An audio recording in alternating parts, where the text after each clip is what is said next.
Ladies and gentlemen, good afternoon. I want to welcome you to the third Just Lunch this semester.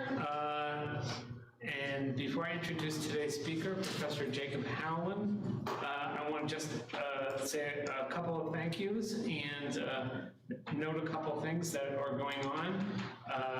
First of all, I want to thank everybody who participated in any way as presenters, as attendees at the Western Jewish Studies Association. I see a couple of people here who did.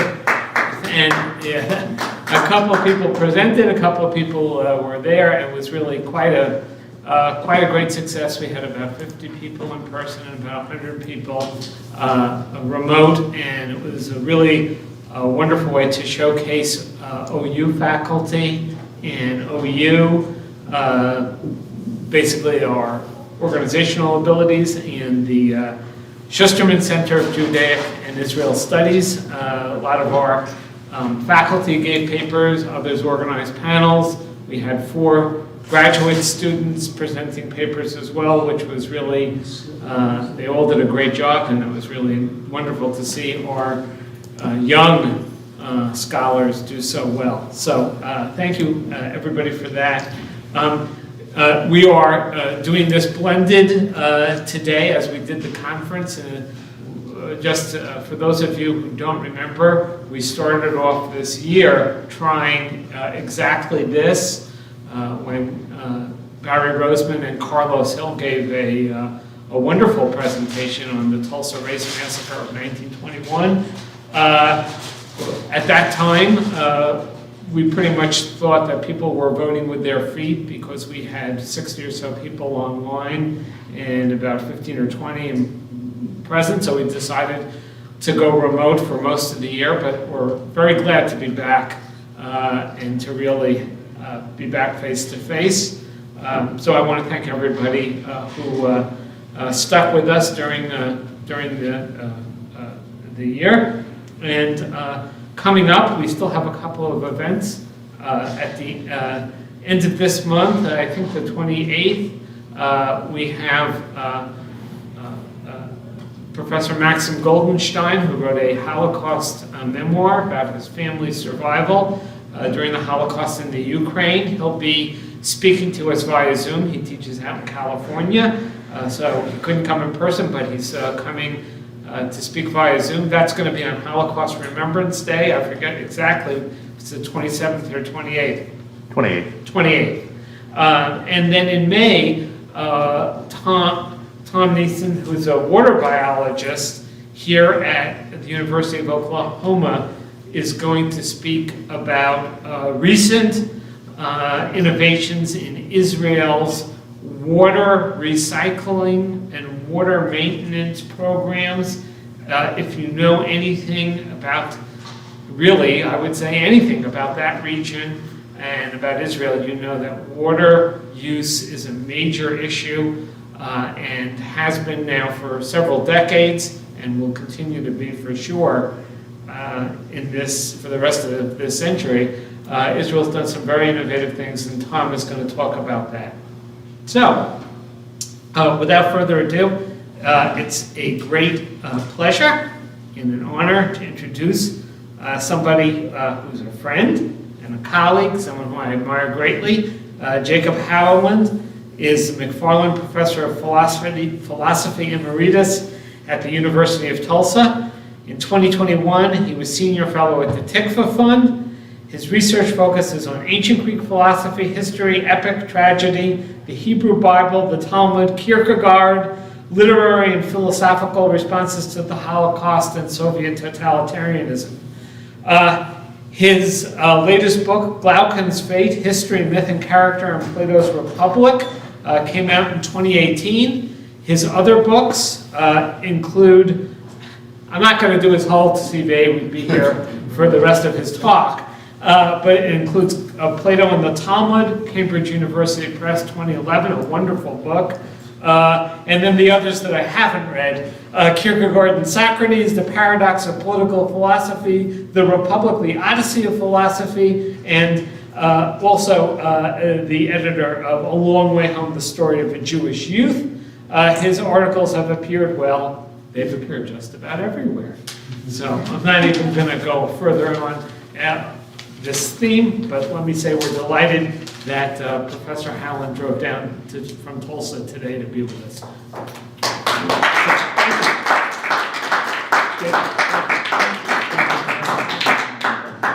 Well, thank you, Alan. It's always a great pleasure to see you and to drive down the road and speak here at OU. I guess last time I was at a JuSt lunch, it was probably 10 years ago.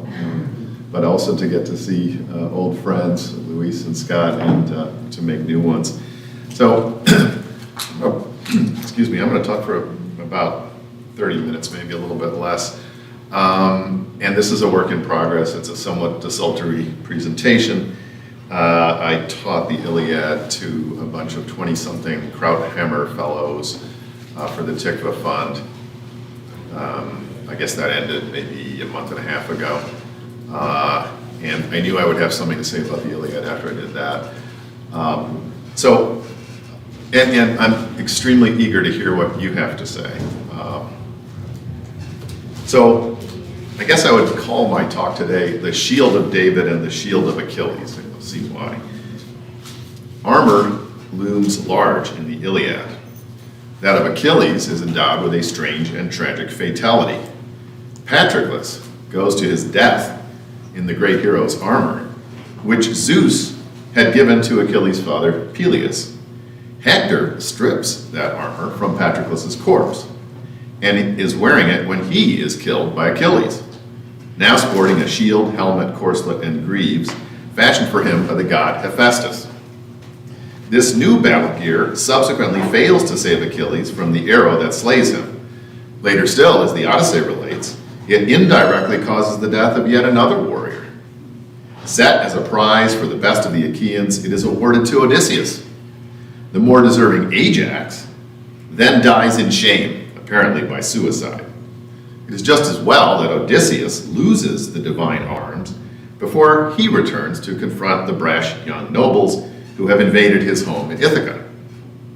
The disguise of a lowly beggar surely offers him greater protection in these circumstances than that of a heroic demigod.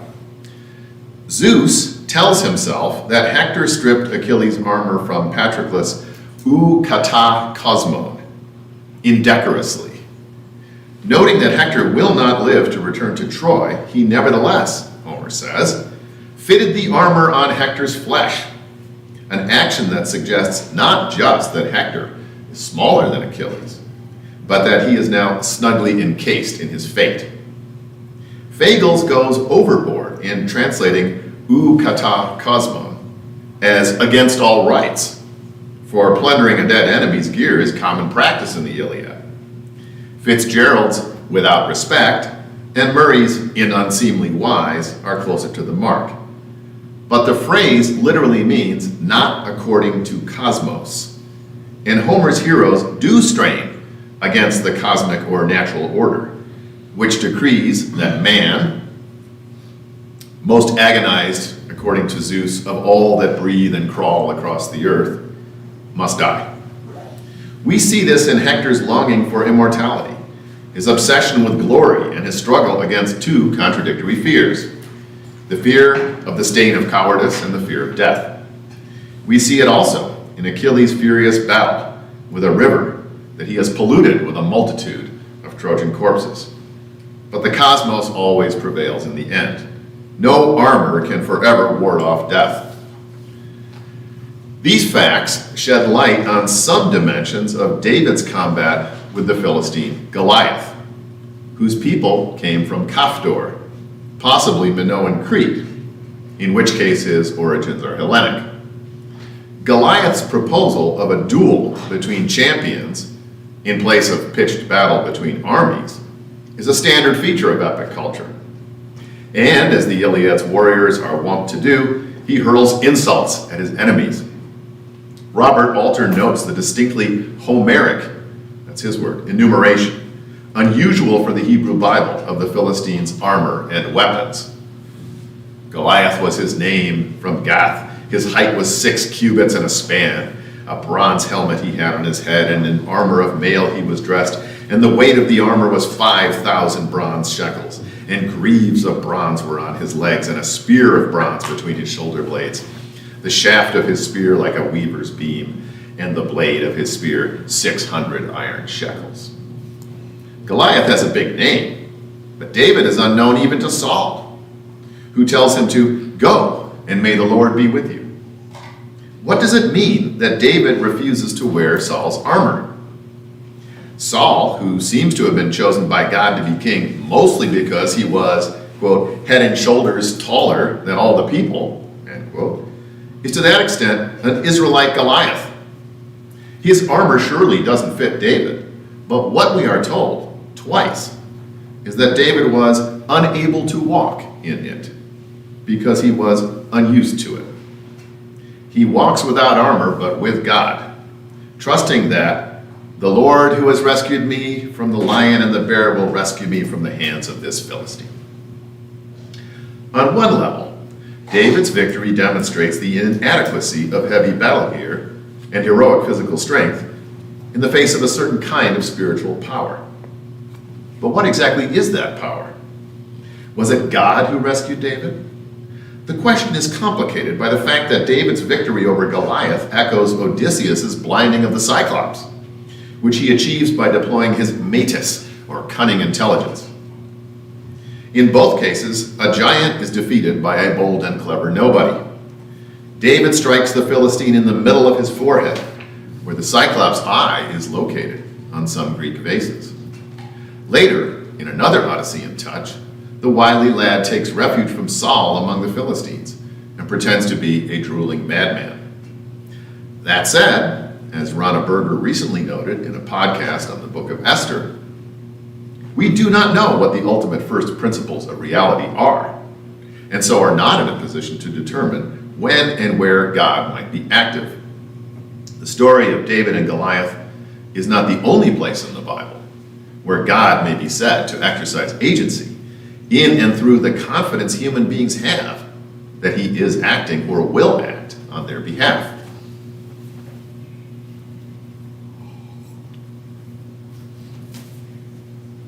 David's refusal to wear Saul's armor is also a rejection of Homeric fate, the particular fate imposed by the heroic code, which, as Alistair McIntyre notes in After Virtue, leads the warrior inexorably toward his death. This is not to say that David's motivations and behavior are unheroic. He is attracted by the rewards and honors offered to the man who strikes down the Philistine, and he takes the massive head and armor of Goliath as trophies, arresting symbols of his prowess. In some respects, too, the story of David and Saul recapitulates that of Achilles and Agamemnon. Agamemnon understands that giving up Chryseis, while Achilles keeps Briseis, would decrease his honor and thus his power. The almost identical names of these female war prizes cast the two heroes as rivalrous doubles.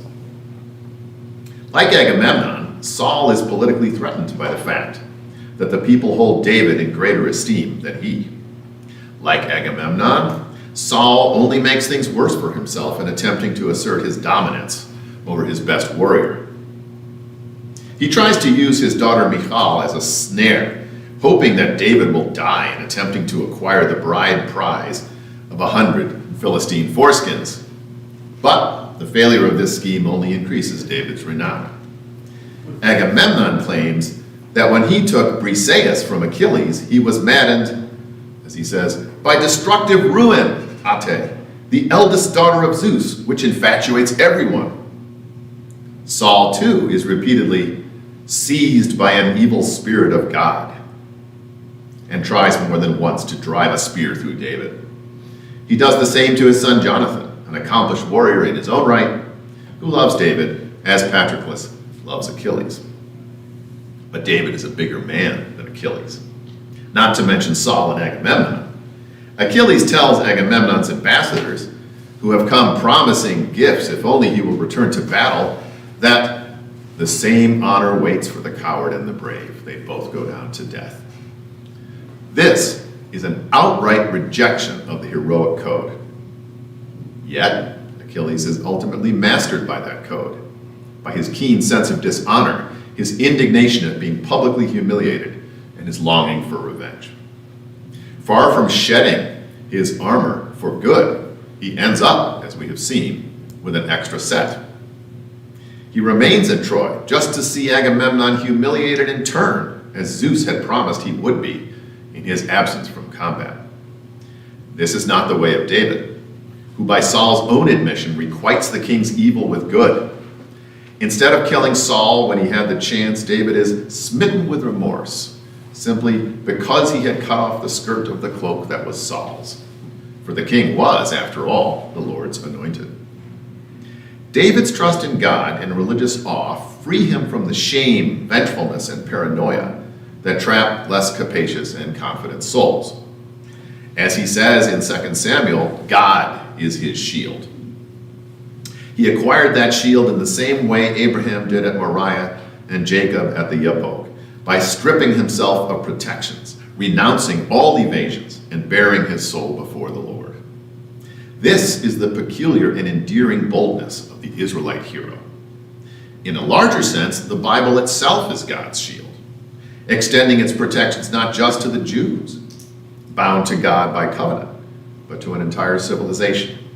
For it taught the nations too about the primary human communities, starting with the couple and the family, and the labor required of men and women to sustain them. It acquainted them with the depredations of tyranny and the indispensability of liberty and justice, and it furnished models of good and bad leaders and citizens. It helped them to appreciate the importance of memory and the continuity of the generations. It imparted humility and offered hope in the form of an incomprehensible yet not unknowable God, Leo Strauss's phrase, who enters into history. And it gave them it gave them a common language capable of articulating the mysterious meaning and moral drama of human life. The Iliad, too, is a shield that protects its readers, or hearers, in multiple ways. It transmits vital information for Hellenic peoples. For example, about rituals of purification and sacrifice, burial practices, protocols of public debate, and the logic and conduct of duels. It spells out cultural codes and implicitly offers guidelines to carry on. More broadly, it lays bare fundamental tensions at the heart not only of Mycenaean civilization, but of every human society. But in other respects, the Iliad diverges sharply from the Bible. The God of the Bible is a radiant and sacred center around which a people takes shape and in whose light it conceives its highest purpose. This is not the case with the Olympians in the Iliad. To the contrary, these gods coalesce around the spectacle of human beings engaged in a great war, which occupies their almost undivided attention. Their petty rivalries and vengeful amusements are but comic imitations of tragic human realities. And they, too, are anti-cosmic, for they thrive on chaos. Apollo and Athena at one point become vultures, observing the battlefield from an oak tree. The Olympians are filled with bliss when Achilles returns maniacally to slaughter Trojans and hunt Hector. The whole world quakes, and Hades, god of the underworld, fears the earth will crack open, revealing the moldering corpses within.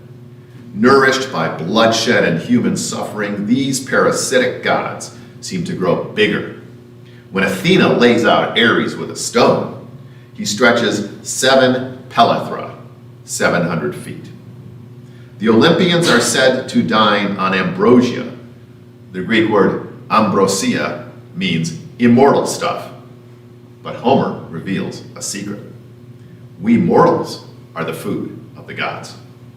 What a contrast to the God of the Hebrew Bible, who miraculously feeds the Israelites with manna, and that of the New Testament, whose body and blood is consumed by the faithful in the form of transubstantiated bread and wine.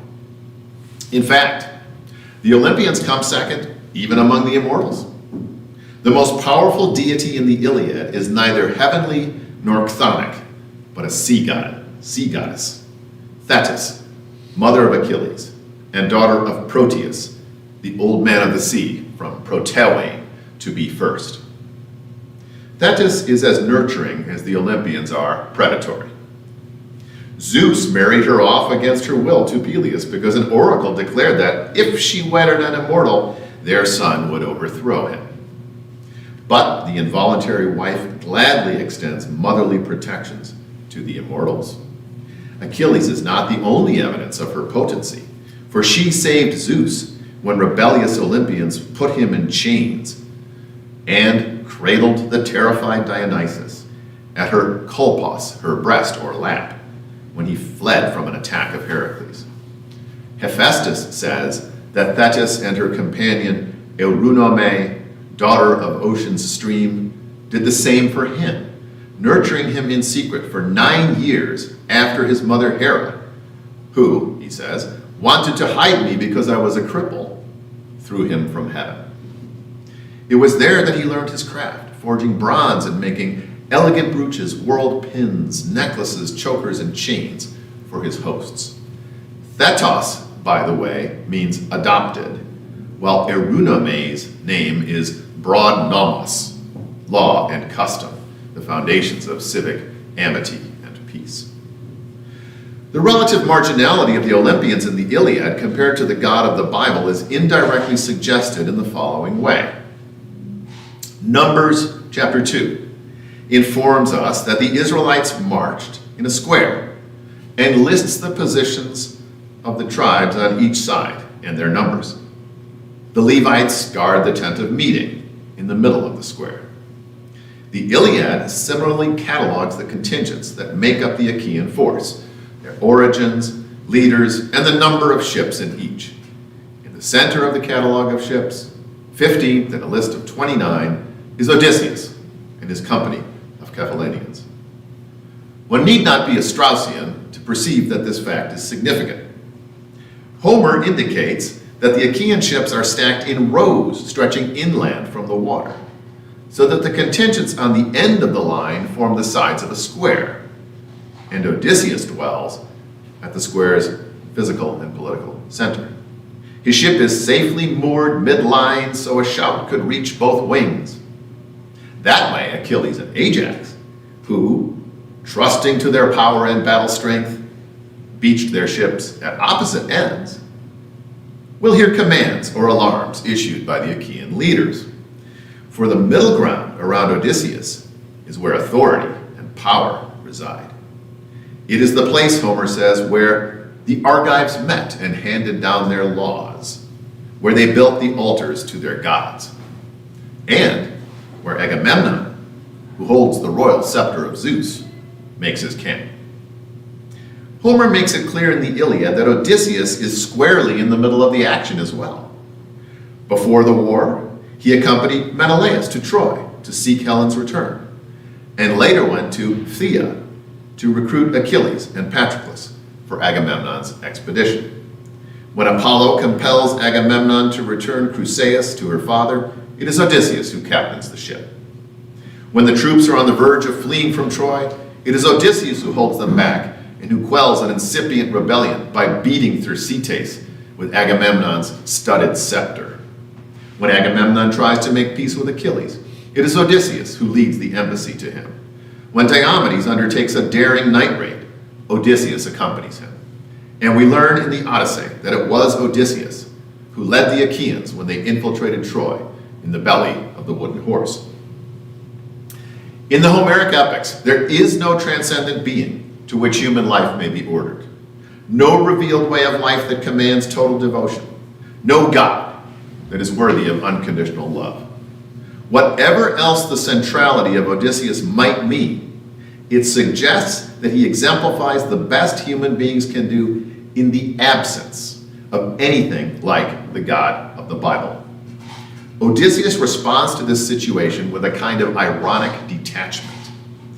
While he energetically supports the common good at Troy, he always holds something in reserve. He is not a slave to the heroic code and is not governed by extreme concern with how others see him. Not wanting to be considered a coward, even the wily Diomedes, the hero whose name is Zeus counseled, a double of Odysseus, whose fiery soul Dante imagines to be entwined with his in hell, at one point refuses to flee from Hector. He calls to Odysseus for help, but the man does not hear him as he is sprinting back to the safety of the ships. In the Odyssey, Athena transforms him into a wrinkled, bald, filthy beggar in rags, to all appearances a low slave to his belly who grovels for scraps of food. One cannot imagine any other hero voluntarily submitting to this indignity. Odysseus' combination of engagement in heroic action and detachment from heroic norms strikes me as a kind of prudence or moderation. I wonder whether Aristotle didn't have him in mind when he formulated his ethics. His centrality in the Iliad anticipates the Aristotelian mean of virtue, which lies in the middle ground and away from the extremes. I emphatically do not mean that Odysseus is in general a moderate or prudent man. For example, he displays a kind of madness in testing himself against the Cyclops, and he pays dearly for this mistake. But crucially, he also learns from it. This brings us to the shield of Achilles, which Hephaestus forges at Thetis' request.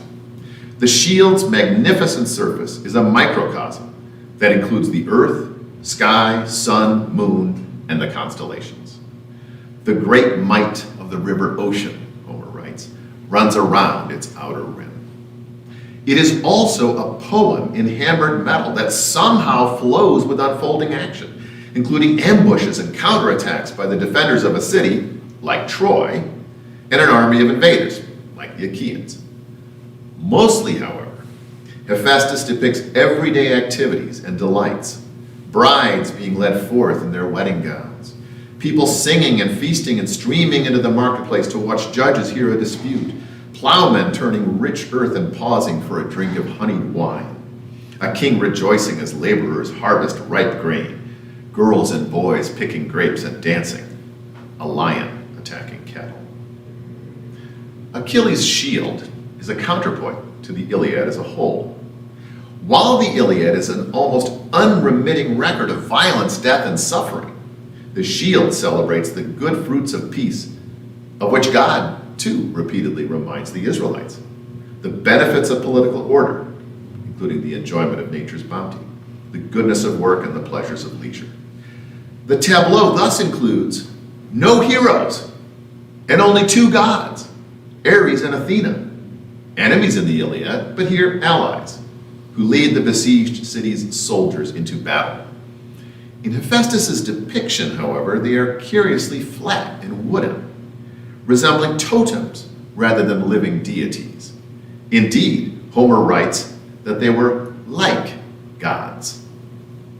He writes, both gold, and they wore gold clothing, beautiful and big in their armor, and like gods, conspicuous on both sides, and the people beneath them were little. Strikingly, the shield inspires the kind of numinous fear one associates with the presence of the biblical God, whose face no man can look upon and live. When Thetis lays the brilliant burnished armor at Achilles' feet, his myrmidons are seized with trembling, and not one dared to look into the glare.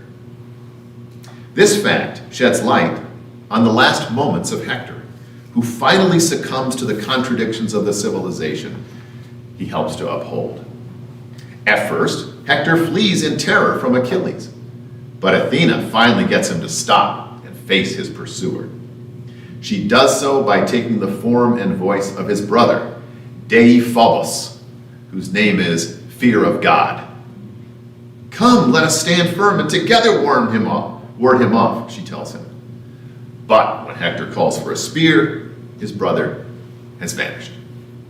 The fear of God, all fear, in fact, leaves him then as well.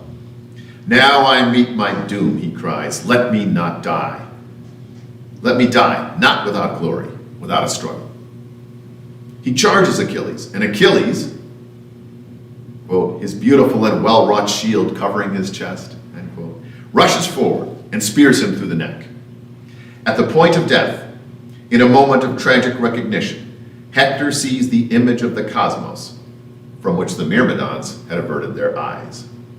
That ultimate reality, Homer seems to say, the decorously ordered whole, flowing in the rhythms of nature and human existence, endures even when the gods have departed.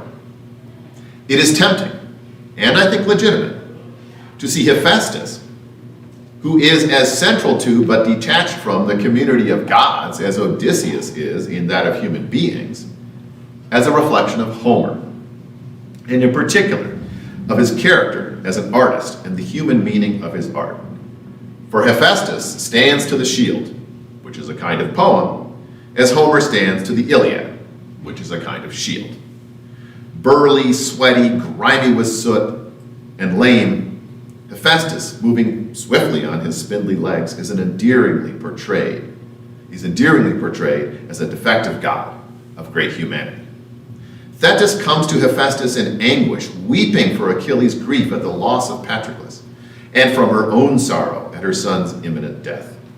She is greeted by Charis, the Grace, whose very name is Grace, meaning both delight and gratitude, a fitting spouse for the faithful Hephaestus. Hard at work over his anvil, the other Olympians are by comparison unemployed. The smith god welcomes Thetis warmly, grateful for the chance to repay her kindness. His magnanimity is matched only by his loyalty and courage. We learn in Book 1 that he stood up for Hera against Zeus, something the other gods shrink from doing even in concert in the Iliad. On that occasion, Zeus grabbed him by the foot and hurled him out of heaven. He landed in Lemnos, where mortals cared for him and restored his spirits. Did that fall make him lame, or was he already so? Did Hera throw him down before he stood up for her, or after? While we don't know the answers to these questions, it is clear that he was rejected, orphaned, by both of his parents. Yet he alone among the Olympians repays bad with good and malice with kindness, as David did with Saul. He builds the halls of Zeus, where the gods feast and laugh while he serves them nectar, and where he appeals to Hera to make peace with an angry Zeus, so that he will be gracious to us again. The shield repays both the care of a goddess associated with the primordial life-giving sea, nature, and the cosmos, and the humanity and compassion of the good people of Lemnos. In the Iliad, Lemnos abounds in mortal necessities and refreshments. It ships wine to the Achaeans, who also gorge on its herds of cattle, and it is where Hera finds the god Sleep. A volcano on the island was said to be the site of Hephaestus' forge, and it is presumably on Lemnos that he observed the agrarian and civic labors and celebrations he depicts on the shield. Hephaestus laments that he cannot hide Achilles from death, but, he says, he can make him armor that, quote, anyone among the multitude of human beings will marvel at in time to come. The Iliad, too, seems to be born of gratitude for the gifts of this ever-flowing world and of civilized life. It, too, is marvelous armor. It is powerless to forestall the tragic suffering that is our fate as human beings, for the human lot is somehow woven into the fabric of the cosmos, which, outside of the Bible, is all there is. Yet the Iliad works to reconcile us with the tragedy of existence by displaying and reminding us of the beauty of nature, the ordinary decency and rare nobility of human beings, and the precious moments of conviviality and joy that, in spite of everything, make life worth living. If the message of this great epic had to be summarized in a single word, it would be Hephaestus' encouragement to Thetis. Tharse, take heart. Thank you.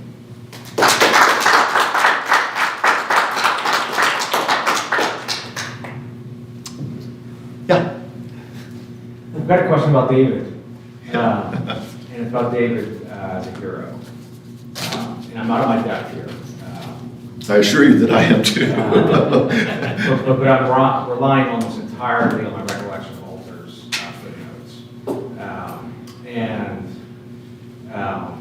I see David as a little bit more Machiavellian. Mm-hmm. He's been anointed He knows what the deal is for killing the giant, that he's going to marry the king's daughter. He asks a couple times about it to be sure of the terms of the deal. And then he never ever says what his plan is, and his plan is to use a sling. Rather, he talks about his staff. And so he's got this scheme. The scheme is missile death, the death by projectile, which he doesn't tell anybody because he doesn't trust them. That's why he doesn't need the armor, and that's why he doesn't need God, that's why he doesn't need anything else. He's actually got this figured out. How does that, I mean... Well, I certainly agree with your suggestion that David has a kind of Machiavellian depth. And I think that makes the story really interesting. And so I think that resonates with what I was saying about his, to use the Greek word metis, his sort of Odyssean cunning, right? It's a very bold move, nonetheless. But let me ask you this question. Are you suggesting that we should set aside the question, like the idea that David suggests, God's going to look after me? Because it seems to me that then the counterpoint would be what I pointed out here, which is that he has this kind of, awe, right? And respect for God's anointed. On the other hand, I can already anticipate a Machiavellian account. Yeah, so I guess I would just say that the author of 1st and 2nd Samuel invites a reading in which God in the cosmos is not as stable as maybe you're saying. Yes. That first of all, there's this anointing Saul for the wrong reason, and then Right. anointing David, and Samuel's not really on board with the whole thing at Right. all. Yep. And so that's already a source of instability. Then you have David's cunning, which is has at best mixed motives. Sure. And so I was just thinking too, I mean, again, I could imagine a Machiavellian account for him not killing Saul. Oh, I see what you mean, right. When he could have. Yeah. It's interesting though. So I have to admit, so I've been publishing this series of articles in Mosaic on Genesis and the Odyssey, and one of the things I talk about there is this, Jacob wrestling with this mysterious Ish, this obviously kind of divine, but what is it exactly, right? And I mean, what I suggest there is that, he's completely, he's naked, maybe not literally, although what's interesting is that there's some very wonderful illustrations that show him being naked, right, and fighting a man who looks just like him in the nude, which I think captures the vulnerability, right, that he's experiencing there. It struck me in thinking about that the Israelite hero really is distinct from the Homeric hero. I haven't gone into the question of the armor and like exactly what does it mean that Achilles is looking at himself when he's about to kill Hector because he's wearing the same armor and so forth. But rather than have this hard shell, right, sort of enduring hard shell of splendor and nobility and repute, let's say, which we hide behind, the Israelite hero just kind of exposes himself. And he runs. Well, but I mean, so I'm also thinking obviously of Abraham, which is like, this is the ultimate, right? And what's so wonderful about the Bible, I mean, I said in this little talk that it wouldn't be the only place where, it's hard to tell exactly whether God is acting or what. And there I'm thinking of something that Leon Cass talks about rather nicely in his recent book on Exodus about Moses, his arms being held up, right, when the Israelites are fighting the Amalekites, and every time the arms go up, it goes well, and the arms go down. So then, but Cass analyzed, I think he's right. It's like what's exactly going on here? Is it like, he lifts his arm up, and like the people are encouraged, and they fight, and they think, oh, God's with us, and then the arms go down. So, but you can cut this thing a number of ways, and you still have this kind of enigma, which is, when is God present, right? I mean, is God present simply like in that confidence? Now, this would be something really interesting to press harder on. In fact, it would be really interesting to talk to you further about this and see how we might sit down with the passages and go through it and give an account that pushes the Odyssean and Machiavellian side of David as far as it goes, and then see whether we could still find this ambiguity. So anyway, I don't disagree with, I think Alder does a nice job of kind of pointing out the political, let's say, levels, right, in this story. So I appreciate the comment. Yeah. I have two questions. One, the first one about, you didn't mention the Iphigenia and Jephthah's daughter. Mm-hmm. Yeah. Was there, which seems to be also to be a parallelism. Yeah. And then the second was about the catalog of ships. He referred to the marching orders, but don't you see, isn't there a possible parallel between the catalog of ships and Jacob's testament, where he kind of gives an epithet to each of his sons? Isn't that kind of like the catalog of ships itself, rather than what you described as the way they were arranged on the beach? Perhaps so. I have to think about this last point you made further. You know, it really, and you know, let me just,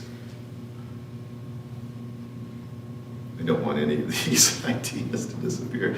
So let me think about that one.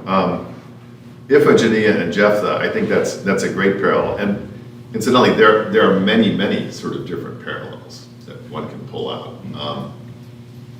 You know, the story of Iphigenia, it's funny because one of the things I taught for Tikva was a class of 9th and 10th graders, or maybe 11th and 12th, I can't remember, but we read Euripides' Iphigenia in Aulis. And what was fascinating about that, with regard to this question of the hero, is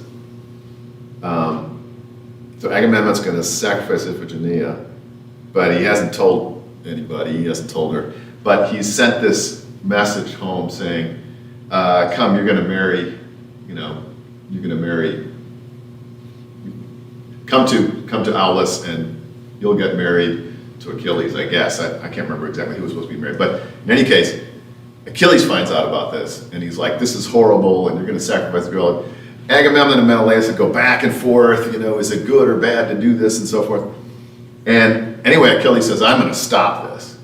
But he can't stand up to the army, because the army, and this is where it gets really interesting, is interested, what the play is about ultimately is the mob, right? And the mob wants wealth, and they see Troy as like, and so they threaten to stone and kill Achilles, and I think Agamemnon and Menelaus as well, who both sort of want to stop this thing. If she's not sacrificed and they can't get to Troy. So anyway, the Jephthah thing I think is absolutely fascinating, and I've never quite understood that story, frankly. I mean, why would the man say, whatever comes out my door gets it, you know? I don't know. What's that? He's a moron, right? Which, by the way, is a good Greek word, moros. So yeah, I mean, what you remind us is there's a lot to think about here, because, I mean, once you start, and if you start looking at these two seminal texts, you see all kinds of fascinating things, right? Like the connection between clothing and law, right? Or, I don't know, I could just kind of go through and list sort of all these kind of symbolic things that have a kind of depth and texture that operates the same way, you know, in these different texts. So it's a sort of endless playground, and it's fascinating. But I told you that this is a work in progress, and it's kind of, you know, and I'm kind of wandering around. You know, of course, Yeah. I only know both of these things in English. Mm-hmm. But there's a kind of a link, you know, Aulis in the catalog of ships Mhm. is called Rocky Aulis. So I think of that kind of Mhm. like an epithet. Yeah. And that, you know, this is sort of like saying that Judah is a lion. That's where I thought that there's kind of a connection between Jacob's testimony Yeah. or testament and the catalog of ships. Interesting. Yeah, and of course, Ithaca is famously rocky. Right? It breeds tough men because it's this rocky land. Can't use horses there, for example. Thank you. Yeah, Scott. Okay, so I'm not sure that this is fully formulated, but maybe you can help me with it. I'm going to try to combine two questions because I know there are a lot of other questions I want to get behind that. But just going back to the beginning, u kata cosmon. My understanding, correct me if I'm wrong, is that cosmos is first used as universe by Pythagoras, and that it's not used that way, particularly in Homeric epics.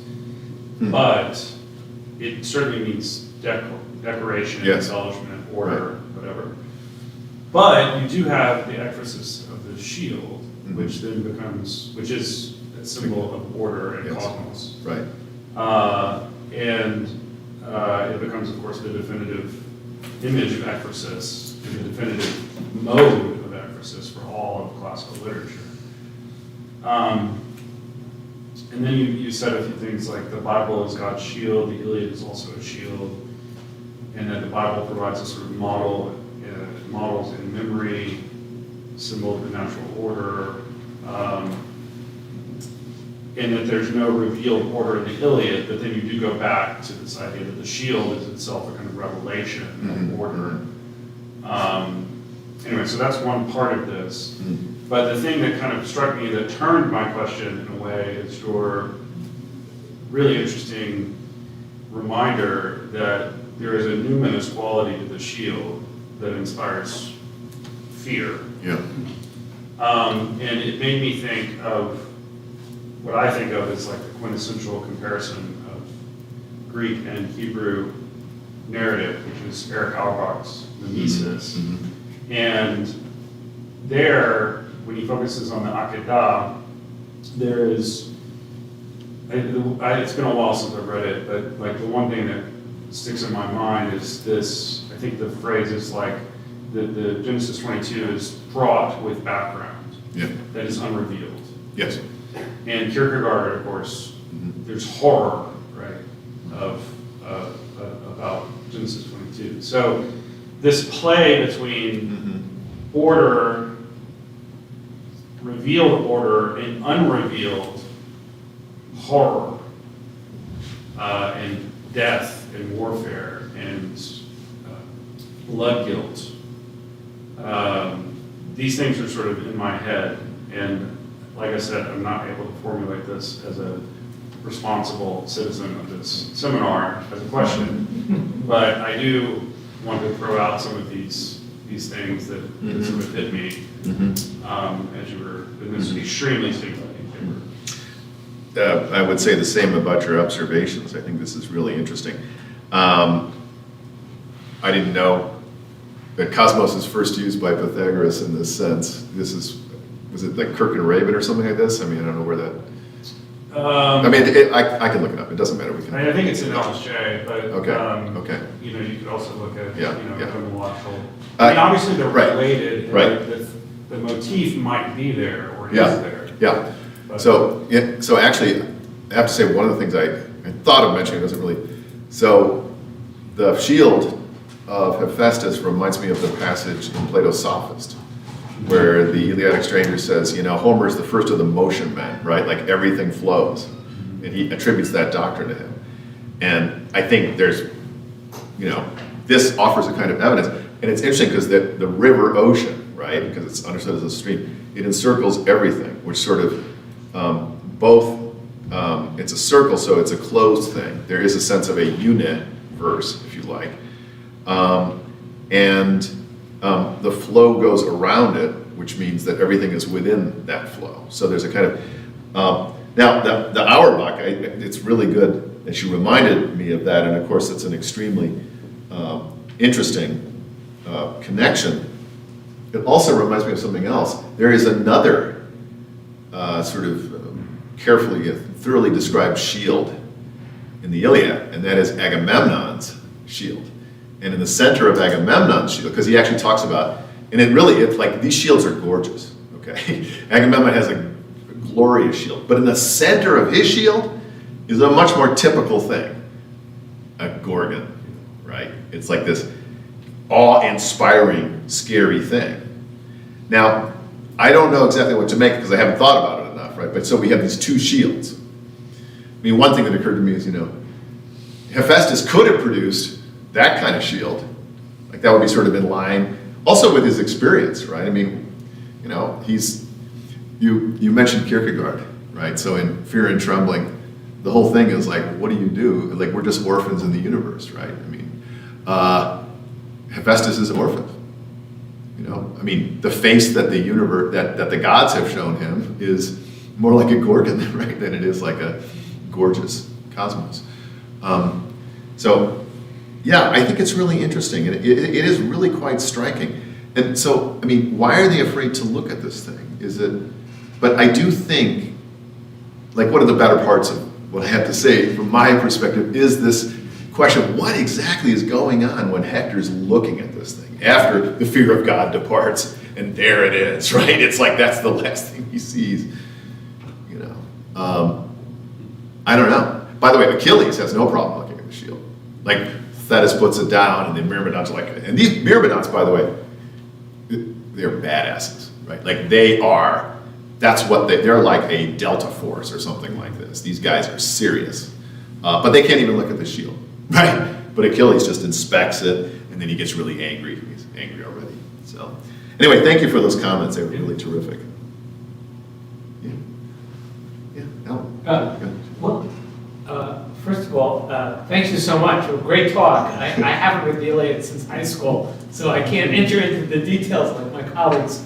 I just wanted to make a couple of observations and then maybe a suggestion. Mm-hmm. Sure. I think it's really interesting how epithet, when you talk about the Homeric epics, you're talking about, I think, mainly characterizing somebody. Wily Odysseus, Yes. brave Achilles. Yeah. But epithets in biblical literature are very, very rare if you're talking about that kind of an epithet. More usually in biblical literature, if you're talking about an epithet, you're talking actually about a relation that is highlighting something like son of or daughter of, or, I mean, this is Nahama Leibovitz's, use, and she really insisted that the Bible is almost never arbitrary when it describes the familial relationship of one person and another, and she went pretty far with that. So that's just an interesting thing, I think, just the epithets. So when you say David is a hero, I'm a little bit chary in the sense that, well, it's of course the girls celebrate his killing tens of thousands as opposed to Saul's thousands, and of course, Jonathan and David have this very, intense friendship. But I would be surprised if David is called a Gibor in the same way that Joseph is never called a righteous person, a tzaddik in the Bible.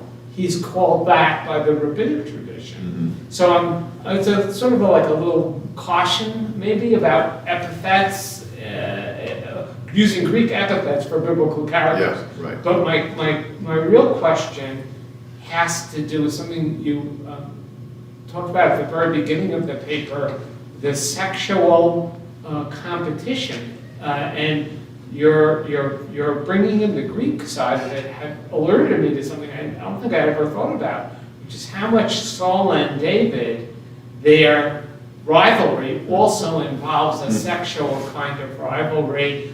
In other words, that example of the women praising David more than Saul is very sexual. The way that Michal is won over to the camp of David, her husband, rather than Saul, her father. Of course, at the very end of her unhappy career, it goes back to the epithet Michal, daughter of Saul, in 2 Samuel 6, I think it is.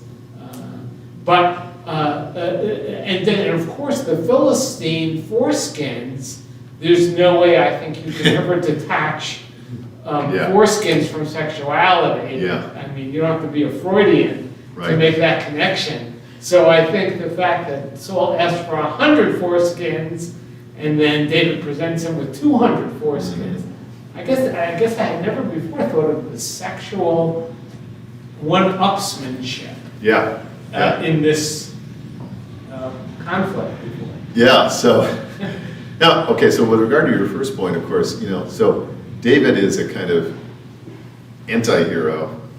I mean, maybe that's the way to bring this up. Like Goliath is the hero, like the Greek hero. David is sort of this anti-hero, right? The sexual thing is fascinating. It's a big theme. So here's something interesting that you may or may not know. So Odysseus takes on the Cyclops, right? And I actually can't find it now, but I mean, I've looked for it, but I remember seeing in a book Odysseus's men carrying this great big long, sharpened spike on their shoulders to push into the Cyclops' eye, and it's a phallus. It is a male organ, which made me realize that conflict is about who is more well endowed. And so that whole and this is a heroic exploit, right? Sort of classic heroic exploit. So that undercurrent runs all through the Greek stuff as well. When you talk about that, it occurs to me that, was it Lamech, right? And it was in Genesis 4. He's bragging to his wives. This is twisted, by the way. I killed a boy. I killed a man, I killed a boy. He's telling his wives. Which there's something really weird about that. Because let's set aside the fact that, oh, good for you, you killed a boy. That's nice. But if you're going to boast about that stuff, it will probably be over a couple of beers with your buddies, right? It's a very strange thing. Anyway, thank you for those comments. Anything else? Yeah, please. Well, I'm reminded of this for inspiration of Philo's remark that surely Plato had studied with Moses. Mm-hmm. So the question is, for me, so are all these relationships, these motifs and so on, are they all just, part of this larger collection of motifs, or is there some relationship somewhere between these traditions that creates this sharing?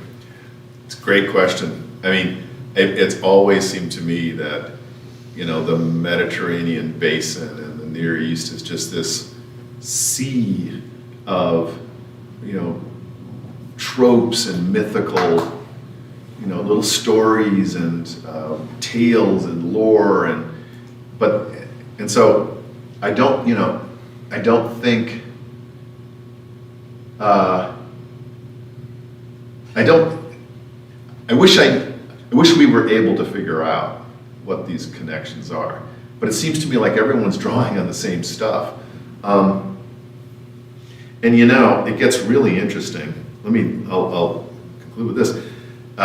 So consider the connections between the little origin myth of Aristophanes and Plato's Symposium and the Jewish tradition. So it looks to me, we can sort this out. We know that the rabbinic commentary on Genesis talks about our being fused, ha-adam, right? And then split in two, the male and the female are split off from each other. So that sounds like Aristophanes. But then from the other side, that story, incidentally, the secret that Homer reveals, I said that we're the food of the gods, right? They dine on us, whereas the biblical God feeds us. That's known to Aristophanes, at least as the character in the Symposium, because if you read that story, it's quite clear to me that the Olympians are presented. Remember, there are all these sort of jokes in there, like cutting a sorb apple and cutting it. This is supposed to be because Aristophanes was a sort of big guy and liked food or whatever. But I think there's more to it than that. There's a sense in which he is pointing out that the Olympians eat off the substance of human beings, and this is really the fundamental problem with them. So, which is the chicken and which is the egg? But it looks to me like there was some sort of very interesting sharing going on. Yeah. Well, I think maybe we can give Professor Howland the thank you.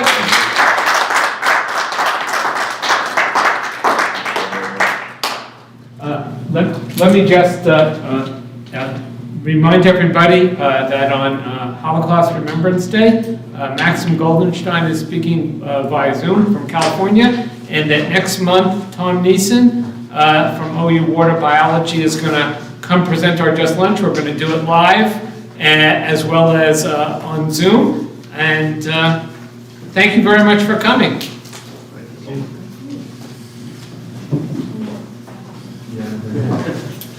That was real great. Excellent. Movies. I'm going to go through it. Yes. Background? Yeah. Great. Thanks for that. Thank you very much. It's not, it's not, it's not just